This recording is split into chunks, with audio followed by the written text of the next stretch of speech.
नमस्कार. सध्या हिवाळा सुरू झालेला आहे, वातावरण गार झालेलं आहे.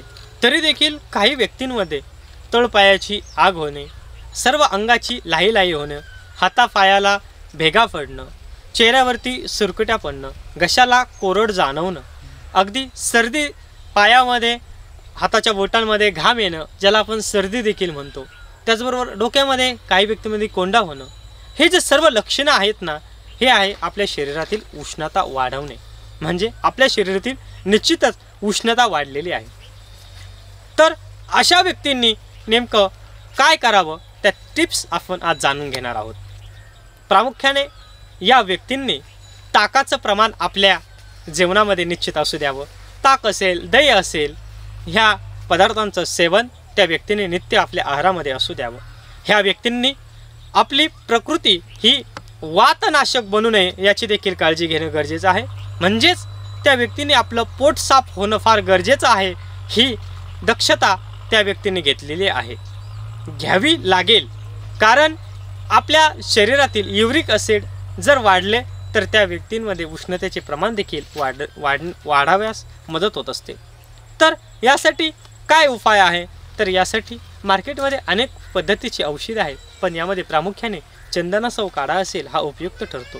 त्याचबरोबर आपण घरगुती यामध्ये आपल्या घरामध्ये आपण धने असतात, तर आपण 1 चमचा धने आपण सायंकाळी 1 ग्लास पाण्यामध्ये भिजू घालावे आणि सकाळी त्या पाण्यामध्ये 1 चमचा किंवा 1 खडा खडीसाखरेचा टाकून ते मिश्रण आपण सकाळी रोज प्यायले असता आपल्या शरीरातील उष्णता कमी होण्यास मदत होत असते. त्याचबरोबर आपण महादेवावरती जे बेल वाहतो ना, त्या बेलाच्या झाडाला जे फळ येतं ते फळ देखील मोठ्या प्रमाणात उष्णता कमी करण्यासाठी आपल्याला मदत करत असते.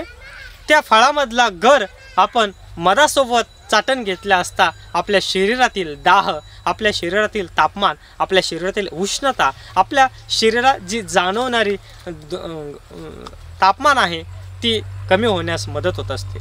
काही बालकांमध्ये वारंवार चेहऱ्यावरती सुरकुत्या पडणे, पाठीवरती असतील किंवा पायावरती असतील, अगदी भेगा पडणे, यासाठी आपण पायावरती भेगा पडल्या असतात, आपण मेण आहे ना, त्या मेण आणि खोबरेल तेल हे एकत्र तापवून त्यामध्ये 2 ते 3 वड्या कापूर वड्या टाकून ते मलम आपण जर आपल्या तळपायाला ज्या भेगा पडलेल्या आहेत त्याला जर वापरलं तर निश्चित आपल्या तळपायाच्या भेगा देखील जाण्यास मदत होत असते.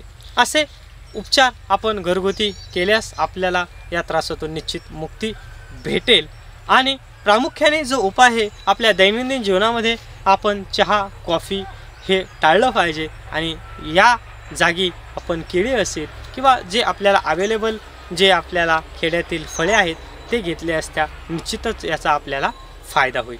आणि मुख्य म्हणजे या व्यक्तींनी रात्री योग्य ती निद्रा घेणे देखील आवश्यक आहे. त्या व्यक्तींनी जर योग्य निद्रा घेतली आणि आपले चयापचन क्रियावरती जर लक्ष दिलं तर निश्चितच आपण या त्रासातून बरे होऊ शकता. धन्यवाद.